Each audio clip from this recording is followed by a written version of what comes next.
أعوذ بالله من الشيطان الرجيم.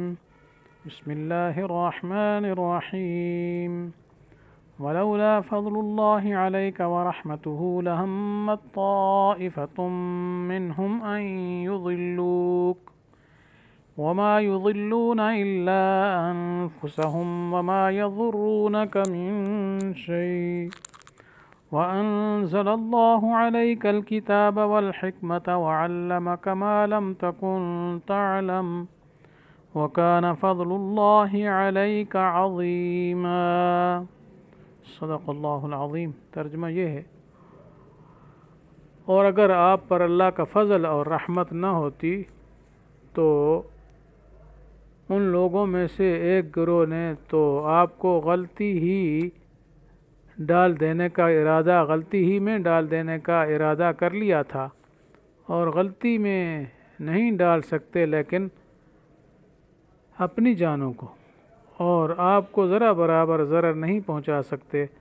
اور اللہ تعالیٰ نے آپ پر کتاب اور علم کی باتیں نازل فرمائیں اور آپ کو وہ باتیں بتلائی ہیں جو آپ نہ جانتے تھے، اور آپ پر اللہ کا بڑا فضل ہے.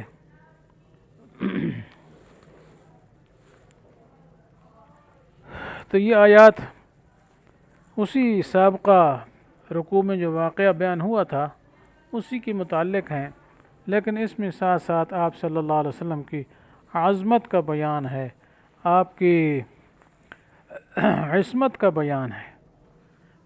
تو مقصد یہ ہے کہ آپ کو وہ غلطی میں تو ڈالنے لگے تھے لیکن اللہ تعالیٰ نے بچا لیا، چونکہ آپ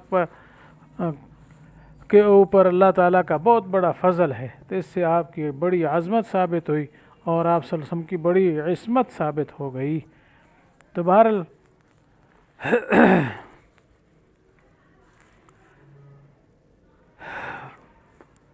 پوری بات یوں ہے کہ جتنی واردات تھی پیچھے ساری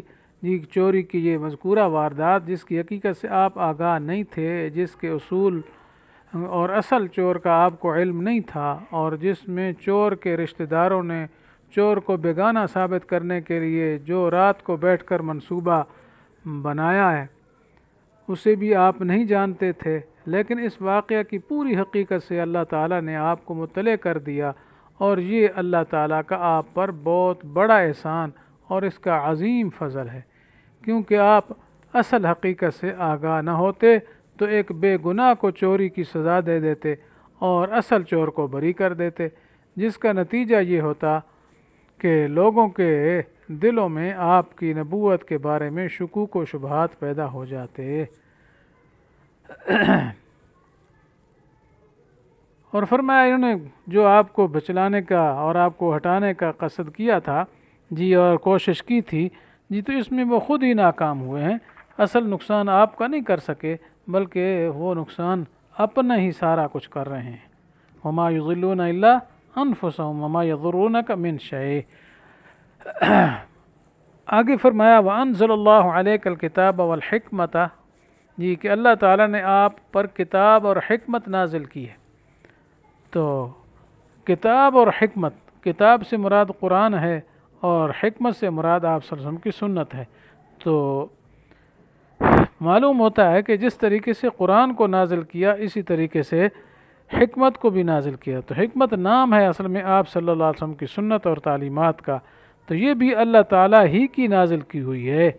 تو مطلب یہ جس طرح قرآن اللہ کا نازل کردہ ہے اس طریقے سے آپ صلی اللہ علیہ وسلم کی سنت اور آپ کی تعلیمات بھی اللہ تعالیٰ کی نازل کردہ ہیں. فرق البتہ صرف یہ ہے کہ قرآن کے جو ہے نا الفاظ وہ اللہ تعالیٰ کی طرف سے ہیں، اور اس حدیث کے الفاظ جو ہے وہ کیا ہے اللہ تعالیٰ کی طرف سے نہیں ہیں. اس وجہ سے قرآن میں تو حدیث داخل میں نہیں ہے، اور باقی معانی اس کے بھی اور قرآن کے دونوں اللہ تعالیٰ کی طرف سے ہیں. تو گویا قرآن کی طرف سے معانی الفاظ دونوں اللہ کی طرف سے، اور حدیث کے معانی تو مفاہیم تو اللہ تعالیٰ کی طرف سے ہیں، لیکن اللہ تعالیٰ کے نبی صلی اللہ علیہ وسلم نے ان مفاہیم کو اپنے لفظوں سے آگے تعبیر کر دیا. اس کا نام حکمت ہے. تو اس سے معلوم ہوا ہے کہ حدیث بھی اللہ تعالیٰ کی طرف سے منزل شدہ ہے. بس اتنا فرق ہے، جیسے فقہا نے کہا کہ وحی کی دو قسمیں ہیں، ایک وحی مطلوب ہے جو تلاوت کی جاتی ہے جی، تو وہ اللہ کا کلام قرآن پاک ہے، اور ایک وحی غیر مطلوب ہے جس کی تلاوت نہیں کی جاتی، ٹھیک ہے، تو وہ حدیث کا نام ہے۔ تو بہرحال بعض لوگ جو ہے وہ کہتے ہیں حدیث کی کوئی ضرورت نہیں ہے، حدیث کی کوئی ضرورت نہیں ہے، بس ہمیں تو قرآن کافی ہے، قرآن جو ہے وہ اصل اللہ تعالیٰ کا کلام ہے، حدیث کوئی حجت نہیں ہے، اللہ کی طرف سے نہیں آئی ہے، یہ آپ صلی اللہ علیہ وسلم کی اپنی باتیں ہیں جی۔ تو یہ بات ان کی نہایت ہی غلط ہے، بلکہ حدیث کو بھی اللہ تعالیٰ نے اتارا ہے۔ آگے فرمایا وَعَلَّمَكَ مَا لَمْ تَكُنْ تَعْلَمْ، جی کہ جس طرح آپ کو کیا ہے قرآن اور حدیث یہ چیزیں عطا کی ہیں، اسی طریقے سے اللہ تعالیٰ نے آپ کو اور بھی بہت سارے علوم عطا کیے ہیں۔ تو اس سے اس بات کی طرف اشارہ ہے کہ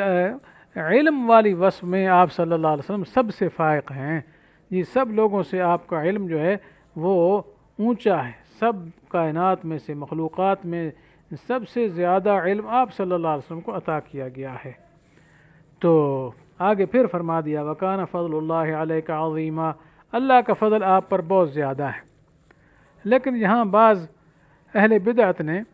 وَعَلَّمَكَ مَا لَمْ تَكُنْ تَعْلَمْ سے استدلال کیا کہ آپ صلی اللہ علیہ وسلم کا جو ہے نا وہ کلی علم غیب جو ہے آپ کو عطا کر دیا گیا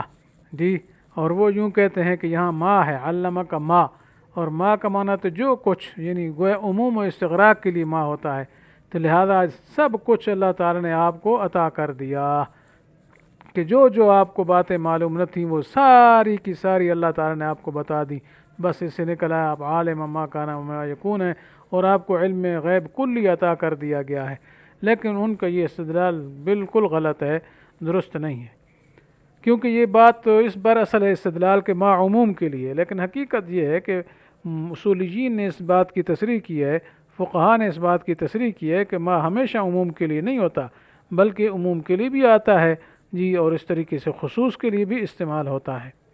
چنانچہ خود قرآن پاک میں کہ عموم کی بجائے خصوص کے لیے کئی موقعوں میں استعمال ہوا ہے یہ، کہ جیسے ایک جگہ ارشاد فرمایا وَيُعَلِّمُكُم مَّا لَمْ تَكُونُوا تَعْلَمُونَ، کہ اللہ تعالیٰ تمہیں بتا رہے ہیں جو، یا نبی تمہیں بتا دیتا ہے جو تم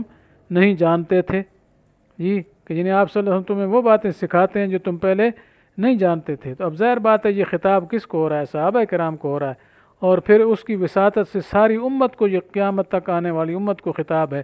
تو اگر یہاں بھی کلمہ ما کو عموم کے لیے بنا دیا جائے اور استغراق حقیقی مراد لے لیا جائے جیسے اہل بدعت کا خیال ہے، تو پھر اس سے لازم آئے گا کہ تمام صحابہ کرام بلکہ پوری امت محمدیہ کا ہر فرد قیامت تک غیب دان ہے، اور اسے ما کان وما یکون کا کلی علم غیب حاصل ہو، حالانکہ اس کا کوئی بھی قائل نہیں، نہ اہل بدعت قائل ہیں نہ کوئی اہل حق قائل ہیں، کیونکہ ما وہاں مخصوص چیزیں ہیں جی، شرعی علوم ہیں، دین کی باتیں ہیں، وہ مراد ہے۔ اور اسی طرح دوسرے موقع میں یہود کے بارے میں بھی آیا تھا وَعُلِّمْتُم مَّا لَمْ تَعْلَمُوا أَنتُمْ وَلَا آبَاؤُكُمْ، تو یہودیوں کو خطاب ہے کہ تمہیں سکھایا گیا جو تم نہیں جانتے تھے تمہارے آباء ہوتا ہے، تو یہاں بھی ما استعمال ہوا ہے۔ اور بعض مفسرین کہتے ہیں کہ نہیں، مسلمانوں کو خطاب ہے، تو پھر بھی وہی مطلب ہے جی، استغراق حقیقی کے لیے اگر لیا جائے اور ہر فرد مراد لیا جائے اور تمام کا تمام علم مراد لیا جائے، تو پھر اس کا مطلب یہ تمام یہودی، یا دوسری تفسیر کے مطابق تمام مسلمان جو ہے وہ بھی غیب دان ہو جائیں گے، وہ بھی علم کلی ان کو حاصل ہو جائے گا۔ تو اس وجہ سے ما کو ہمیشہ عموم کے لیے نہیں لیا جاتا، عموم کے لیے بھی آتا ہے، خصوص کے لیے بھی استعمال ہوتا ہے جی۔ دوسری بات یہ ہے کہ مفسرین نے یہاں ما سے مراد کلی علم غیب ہرگز مراد نہیں لیا ہے، غیب کی باتیں مراد لی ہیں کچھ جی، لیکن کلی علم غیب، سارے کا سارا غیب، یہ مراد ہرگز نہیں لیا ہے۔ ورنہ اکثر مفسرین تو یہ کہتے ہیں کہ یہاں مراد علم شرع ہے۔ حضرت ابن عباس رضی اللہ تعالیٰ عنہ سے منقول ہے جی کہ ہوا الشرع، جی کہ یہ شریعت مراد ہے، کہ اللہ تعالیٰ نے آپ کو وہ کچھ بتا دیا جو آپ نہیں جانتے، یعنی شرعی علوم آپ کو عطا فرما دیے جی۔ تو اس وجہ سے اپنی طرف سے تفسیر کا بڑھا دینا اور علم غیب کو کے لیے استدلال کر لینا یہ درست نہیں ہے۔ اور اگر ہو بھی سے علم غیب تو کلی نہیں مراد جی، علم غیب کیا ہے؟ جزئی مراد ہے، کیونکہ کلی علم غیب تو اللہ تعالیٰ کے پاس ہے۔ اور تیسری بات یہ ہے کہ اگر یہاں ما کو عام رکھا جائے تو آیت کے سیاق و سباق کے بھی خلاف ہو جاتا ہے، کیونکہ پیچھے یہ